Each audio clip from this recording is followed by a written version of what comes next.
Hello, it's King Bullet, your legal guardian, here to host another power scaling video. This video will be about Izuku Midoriya, better known as Deku, and how powerful he is, since I believe Deku is actually massively underrated. Maybe this isn't your first video. If not, you should consider subscribing.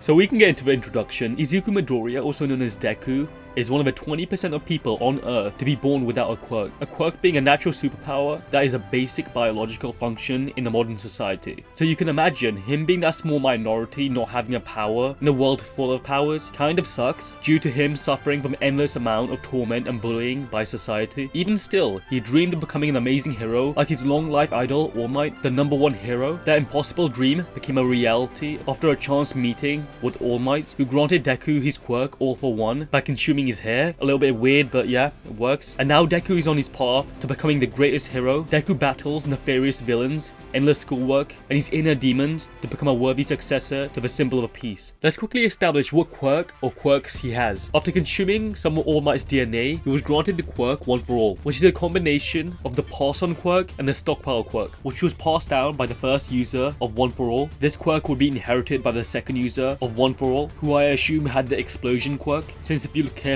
he has like his gauntlets, his personality, this hair, all similar to Bakugou, so he might be Bakugou's like ancestor. Deku is yet to use this quirk. Anyway, the second user would pass on One for All to the third user. The third user's original quirk being called Fajin. This quirk allows a user to build up kinetic energy within their body by repeating regular motions and storing it for later use. And when the user chooses, they can release this energy, from which they gain an explosive burst of speed and power, boosting their stats. The user can also choose to use only some of the stored energy at a time, allowing them to achieve multiple bursts of power and speed. Using this quirk, Deku is also able to pull off something called the Forks 100%, where he can move at an incredible speed. The third user would then pass on One for All to the fourth user, and the fourth user's original quirk was called Danger Sense. It's a quirk that allows a user to have precognition and to be able to know what's happening in the user's surroundings, regardless of them visually being able to see it. It's a little bit like Sage Mode from Naruto. The user just has like enhanced senses to the degree they can predict the opponent's attacks. The fourth user would then pass on One for All to the fifth user. The fifth user's original quirk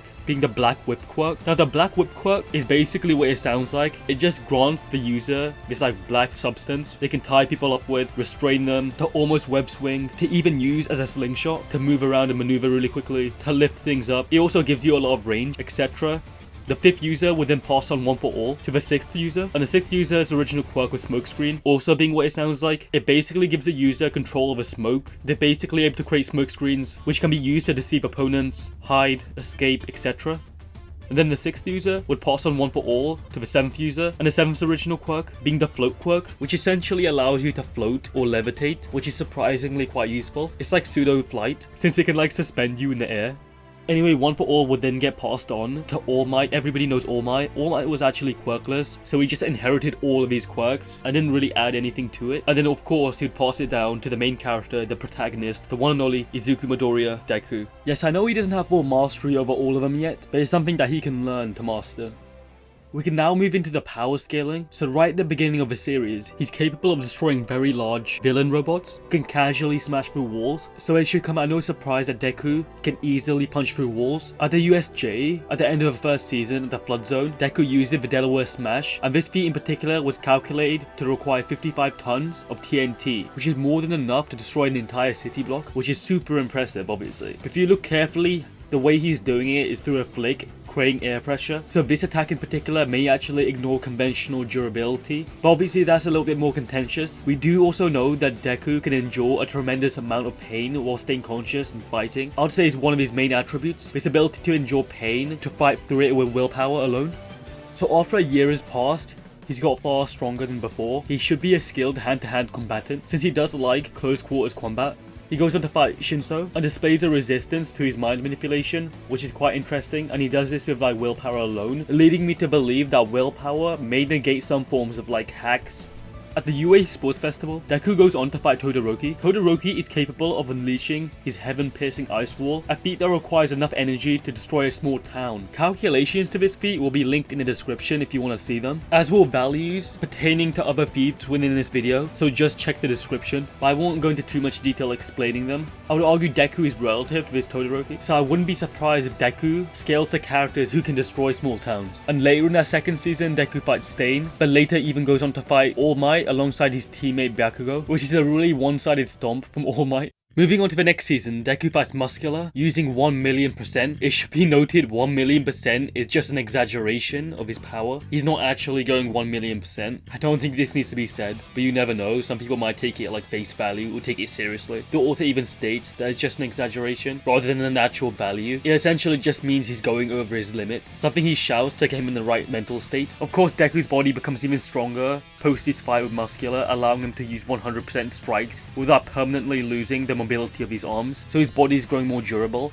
When talking about Deku's actual power around this time, Deku does go on to fight Bakugou, whose nitroglycerin based explosions should move roughly around hypersonic speeds. He's capable of destroying a barrier that can withstand Bakugou's explosions. We can now move on to the first movie, Two Heroes. With only 5%, Deku was capable, effortlessly avoiding bullets, which makes sense since we know he's like easily beyond supersonic. But during this movie, right at the end, when facing the villain, they take on this massive metal structure. Both All Might and Deku together do a double Detroit smash, completely destroying this structure. This feat was calculated to have produced at least 8 megatons of TNT's worth of energy, which is more than enough to destroy a city. Of course, it's a combined feat, so you can halve it and say Deku is like half the level. Regardless, we can move into manga territory. So of course there will be manga spoilers. Hopefully I've made that very apparent. For 45%, Deku is able to bind and restrain an All-for-One Shigaraki, who is stated to be as strong as All Might and comparable to the USJ Nomu. So how strong is the All Might that this Shigaraki is being compared to? Well, All Might, casually, just through moving, could create thunderstorms. So thunderstorms with punches, and we've seen him do this before.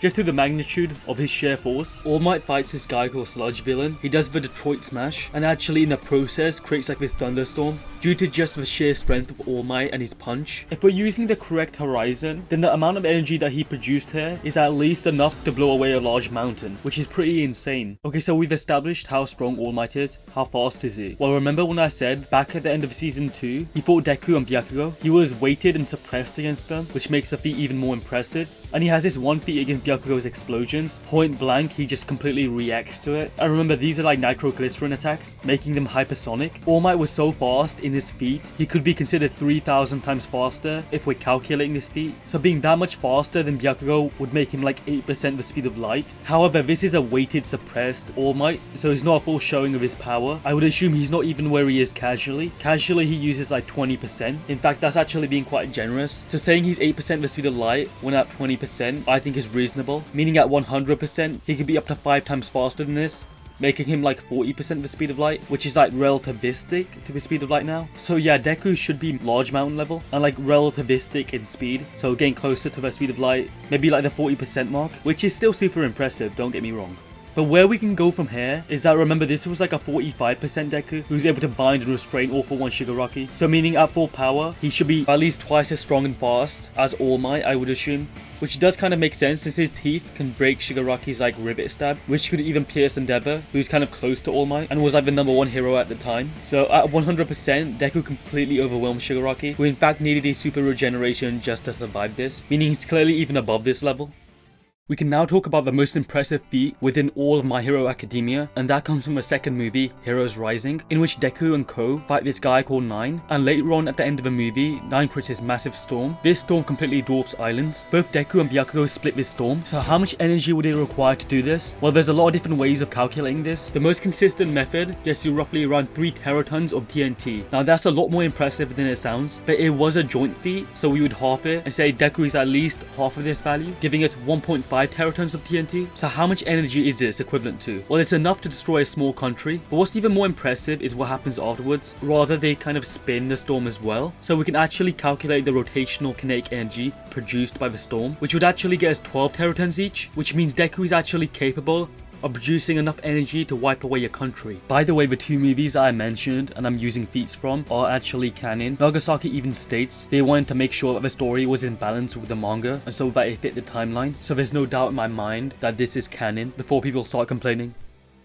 So now we can move into the conclusion. Deku ranges anywhere between large mountain level, probably like small island level, all the way up to like country level. You can use whatever depending on what you think is more consistent. Speed wise, he ranges anywhere between 40% the speed of light to possibly even greater. Something I didn't mention is there's a lot of potential light speed feats within My Hero Academia. There's even characters who fire like light beams, like Ioma's light beams. However, they don't really have the properties of light. They can be bent, shaped, and even release energy as they disperse, which is uncommon for light beams. However, if you think they are, then there's a lot of characters that actually scale beyond this, so they could be actually faster than the speed of light. But if you want to use that, that's up to you. I've gone over Deku's abilities, and that should wrap up everything. If you enjoyed this video, please leave a like and subscribe. If you want to see a certain kind of video, just comment down below. I would also like to credit Cyber, since I gained a lot of my research through him. Anyway, thank you for watching. I'll catch you next time. Peace out.